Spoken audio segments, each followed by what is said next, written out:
Hey everyone. All right, it's February 28th, 2025. It's the 59th day of the year, and we've got a major severe weather outbreak on the way. That's right. This morning, the Storm Prediction Center issued a very rare day 6 30% chance of significant severe weather for parts of Texas, Arkansas, Louisiana, and Mississippi. This is for Tuesday, March 4th. Additionally, they've issued a fairly rare day 15% risk for about 27 million people along the southeast coast, including Charlotte, Atlanta, Virginia Beach, and Raleigh. Now, let's take a look at the pattern that's going to cause all of this craziness next week. It all starts with a little clipper system moving in tomorrow. This will bring a quick shot of snow and colder air to the northern U.S., especially around the Great Lakes and eventually into the Northeast. This will keep some cooler weather in place all the way down into the mid-Atlantic states, but it won't last long, especially the farther south you go. Look at all this warm air advection from the southwest. It's bringing record-breaking temperatures to the southwest and central U.S. As for our storms, the first system comes into play on Sunday. You can see this tiny dip in the jet stream here. This is the remnants of a cutoff low. This system will allow moisture from the Gulf to move into Texas and Oklahoma, leading to isolated severe weather Sunday evening into early Monday morning. However, this activity will likely be scattered in nature, and it's not the severe weather outbreak we're talking about. In fact, the Storm Prediction Center hasn't even highlighted this system yet. We'll probably see something in the day 2 outlook before any official risk area is issued. Things get much more interesting as we head into Monday and especially Tuesday with a surge of moisture return and warm air advection out ahead of a major trough developing in the west. It's going to send 70-degree Fahrenheit dew points up toward the Texas and Louisiana coast, while 60-degree Fahrenheit dew points will extend much farther north. At times, we're going to see 100-knot jet stream winds over Texas and Arkansas during the peak of this trough ejection. This is shaping up to be a classic severe weather setup if I've ever seen one. We're going to have highly dynamic upper air conditions in terms of wind patterns, along with a sharp contrast in dew points.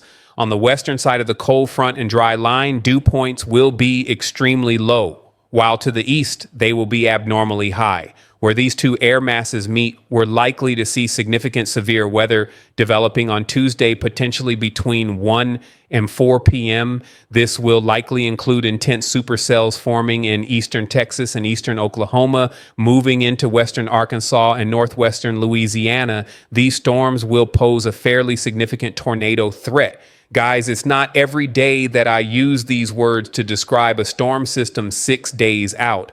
But even the Storm Prediction Center is already mentioning the term strong tornadoes for this event. That alone underscores the potential severity of this setup. These sharp boundaries between moist and dry air will continue pushing eastward. Look at this, 50 to 60 degrees Fahrenheit dew points extending all the way past Kentucky. That's really far north for early March, which tells us this could be a pretty significant event. And it doesn't stop there. Severe weather is likely to continue into Wednesday, affecting a broad area. Timing and impacts first. Let's talk about our Clipper system and the cooler weather lock over the Great Lakes and Northeast.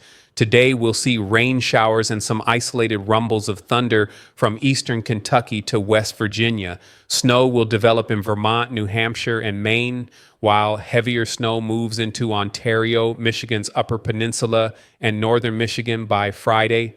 A couple of inches of snow could accumulate in upstate New York, Vermont, New Hampshire, and Maine as well. This cold air will linger for a bit, but it's not an Arctic blast, just a cooler than average pattern. Then on Sunday, March 2nd, we'll get our first taste of isolated thunderstorms, possibly severe, in Texas and Oklahoma. This is a warm-up event before the main system arrives. Around the same time, we'll also see widespread snow in the Intermountain West, stretching toward the Cascades, leading to heavy rain in Washington and Oregon. But everything really comes together on Tuesday, March 4th. Tuesday afternoon, supercells and strong storms will develop in Oklahoma and Texas. By Tuesday night into Wednesday morning, a large storm system will sweep across the mid-Mississippi Valley into the Ohio Valley, bringing flash flooding concerns. A large squall line of severe storms will move across Tennessee, Alabama, and Georgia, continuing into Wednesday. Severe storms could extend as far north as Maryland and Virginia by Wednesday afternoon. In the Northeast, the main impact will be heavy rain, while Wisconsin and Michigan's Upper Peninsula could see significant snowfall on Wednesday. Key concern: the warm sector and low-level jet stream. The main concern with this storm is the southern extent of the warm sector, where dangerous severe weather is likely. When forecasting severe weather at this time range, one of the key indicators we look at is the low-level jet stream. I often show you the mid-level 500 millibar maps, which are great for identifying troughs, ridges, and general weather patterns. But if you look closer to the surface, you can spot details that give a much clearer picture of the severity potential beneath those larger troughs. The 850 millibar wind speed signature we're seeing between 1 p.m. and 7 p.m. on Tuesday, March 4th, is a strong indicator of a high-end severe weather event. This could be one of the biggest tornado outbreaks we've seen in a long time. Now, I'm not trying to scare you. I'm using clear and direct language because I want people to take this seriously, especially in the southern extent of the storm. If we get low-level jet stream winds over 60 to 70 miles per hour during the evening, combined with 60 to 70 degrees Fahrenheit dew points and supercellular storms, we are looking at a likely tornado outbreak around the Mississippi River Valley. As this system moves farther east, it will become less dynamic in terms of producing supercellular tornadoes, but it will still be a major wind event for the East Coast. There will also be a chance for supercells to develop ahead of the main line in the Carolinas and Georgia, meaning the tornado threat will extend farther east as well. On top of that, strong winds will impact the Northeast, Ohio Valley, and Great Lakes region, especially around the low pressure center. This system is expected to drop below 990 millibars by the time it reaches Chicago, which signals a major storm system affecting everyone, whether it's high winds, severe weather, or heavy snow on the backside. Severe weather outlook. To summarize, we have a rare 30% probability of significant severe weather, including strong tornadoes, in the day 6 outlook. The 15% probability zone extends all the way to Knoxville, Tennessee. This will impact a widespread area with severe storms, and it is likely to be a very dangerous severe weather day. I strongly encourage you to start preparing now. Spread the word. Let friends, family, and coworkers know that this is serious. And of course, I'll be providing daily updates as we get closer to the event. Looking ahead, Wednesday, March 5th, day 7. As the system moves east, the severity of severe weather may decrease slightly beyond Atlanta, but it will still be impactful. Nearly 30 million people along the East Coast could be affected. This is another rare outlook, meaning the Storm Prediction Center is already seeing strong signals of severe weather potential. We will almost certainly be live streaming this event, possibly with 2 12-hour live streams, one for Tuesday and another for Wednesday. Other impacts: wildfires, rain, and flooding. Aside from severe weather, we also need to talk about the widespread wind event associated with this system. Fire weather risk.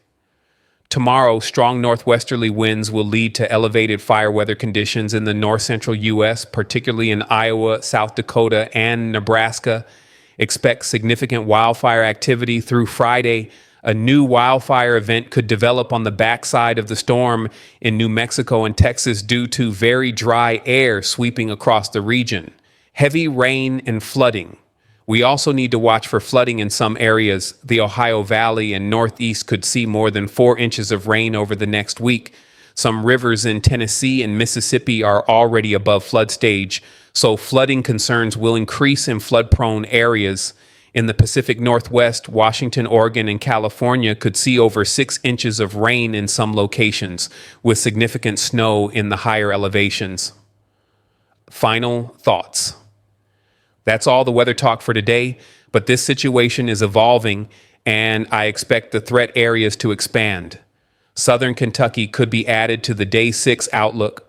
Southern New Jersey might be included in the day 7 outlook. So keep checking in. Things will change. But the bottom line is that we are almost certain to see a widespread, major, severe weather outbreak.